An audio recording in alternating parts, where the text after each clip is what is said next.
السلام علیکم ورحمۃ اللہ وبرکاتہ۔ ام المومنین حضرت عائشہ رضی اللہ تعالی عنہ۔ عائشہ نام صدیقہ اور حمیرہ لقب، ام عبداللہ کنیت تھی۔ حضرت ابو بکر صدیق رضی اللہ تعالی عنہ کی صاحبزادی تھی۔ ماں کا نام زینب تھا اور کنیت ام رومان تھی۔ بیت ابو بکر کو یہ شرف حاصل ہے کہ وہ اسلام کے دور اول ہی میں نور اسلام سے منور ہو گیا تھا، اور حضرت عائشہ ان خوش بخت خواتین میں سے ہیں جن کی تربیت خالص اسلامی ماحول میں ہوئی، اور ابتدا ہی سے ان کے کان کفر و شرک کی آواز سے نا آشنا رہے۔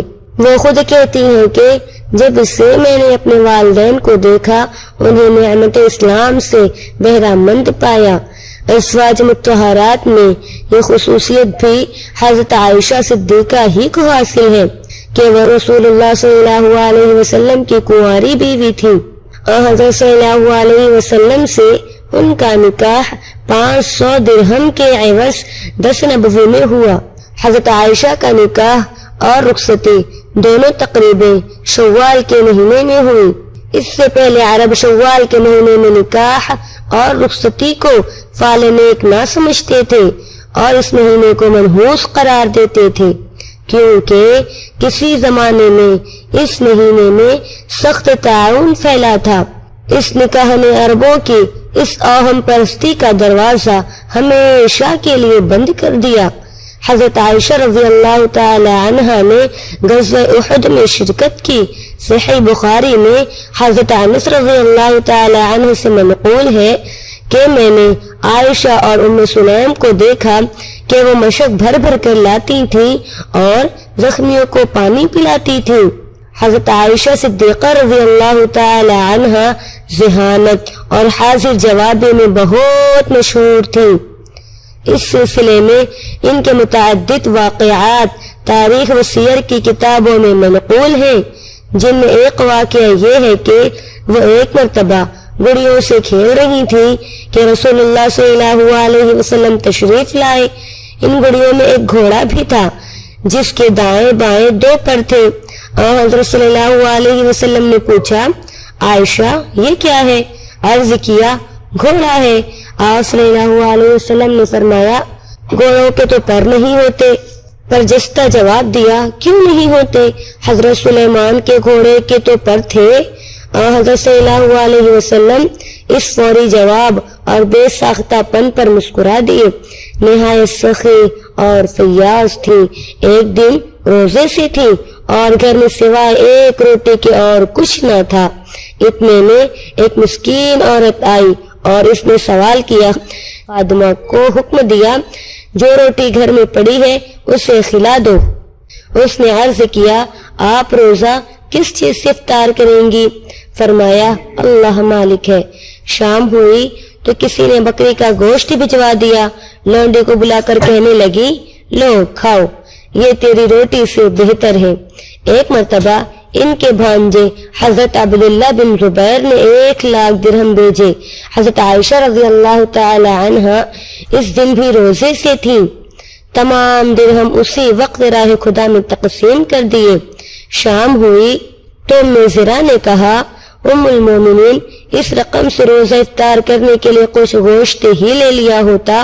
فرمایا، تم نے بھی تو پہلے توجہ نہیں دلائی۔ ایک بار حضرت منقدر بن عبداللہ حضرت عائشہ رضی اللہ تعالی عنہ کی خدمت میں حاضر ہوئے۔ فرمایا، منقدر، تمہاری کوئی اولاد ہے؟ کہا، نہیں۔ فرمایا، اگر میرے پاس 10,000 درہم ہوتے تو تمہیں ضرور دے دیتی۔ اتفاق سے اسی شام حضرت امیر معاویہ، ایک روایت کے مطابق حضرت عبداللہ بن زبیر نے 10,000 درہم ان کی خدمت میں بھجوا دیے۔ فرمایا، کس قدر جلد میری آزمائش ہوئی۔ اسی وقت آدمی بھیج کر منقدر بن عبداللہ کو بلایا اور وہ 10,000 درہم انہیں دے دیے۔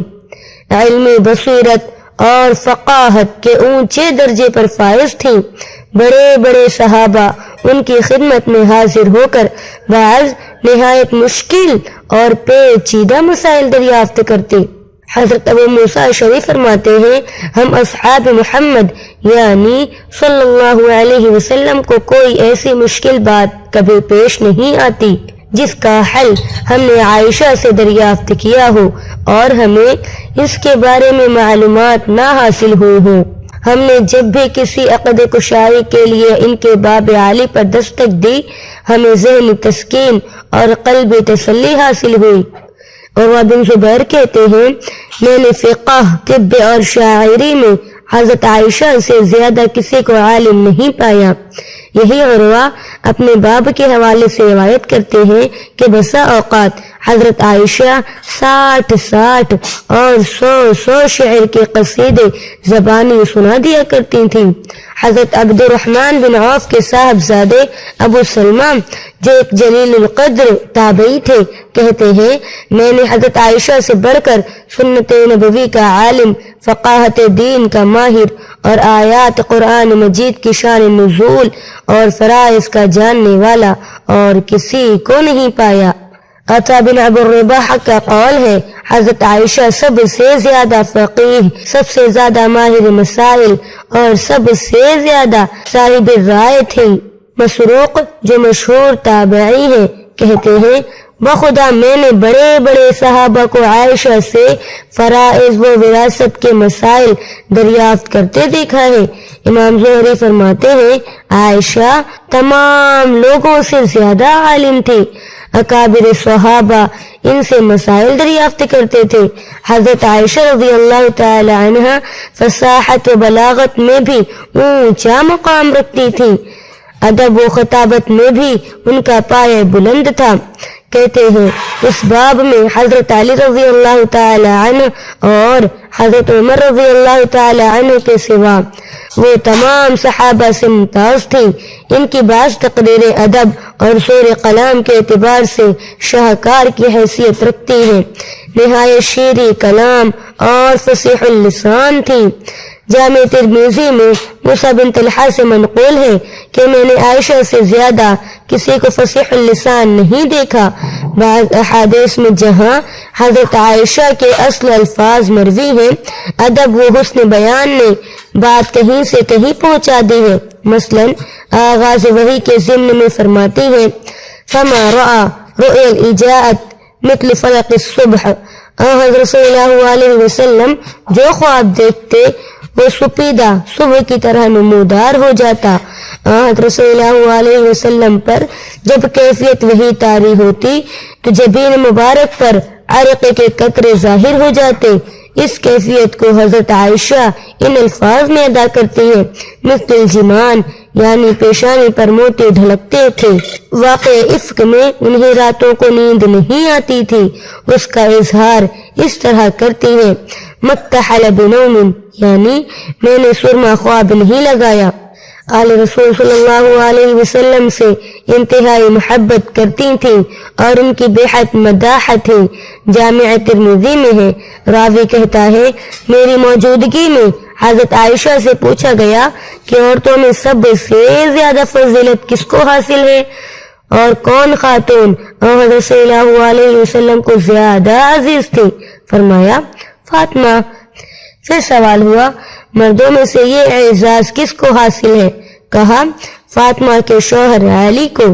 حضرت عائشہ صدیقہ رضی اللہ تعالی عنہ فہم مسائل میں نہایت بلند مرتبے پر فائز تھی۔ حضرت عبداللہ بن عمر اور حضرت عبداللہ بن عباس سے روایت ہے کہ حضرت صلی اللہ علیہ وسلم نے فرمایا اہل کھانا مردے پر روتے ہیں تو اس سے مردے کو عذاب ہوتا ہے۔ حضرت عائشہ نے یہ روایت سنی تو اسے ماننے سے انکار کر دیا۔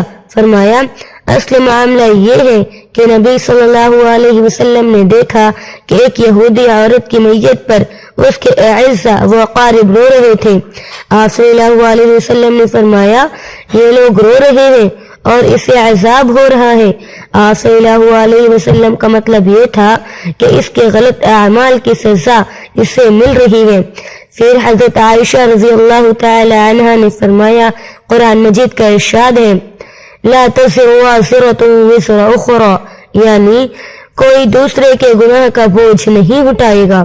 یہ نہیں کہ رونے کی وجہ سے اسے عذاب ہو رہا ہے، بلکہ اس میت کو اپنے ان گناہوں کا عذاب ہو رہا ہے جن کا ارتکاب دنیا میں اس سے ہوتا رہا ہے۔ حضرت ابو سعید خدری رضی اللہ تعالی عنہ جلیل القدر صحابی تھے۔ ان کی وفات کا وقت قریب آیا تو انہوں نے نئے کپڑے منگوا کر پہنے اور فرمایا، نبی صلی اللہ علیہ وسلم کا فرمان ہے کہ مسلمان جس لباس میں مرے گا اسے لباس میں اٹھایا جائے گا۔ حضرت عائشہ رضی اللہ تعالیٰ نے یہ واقعہ سنا تو فرمایا، اللہ تعالیٰ ابو سعید پر رحم فرمائے۔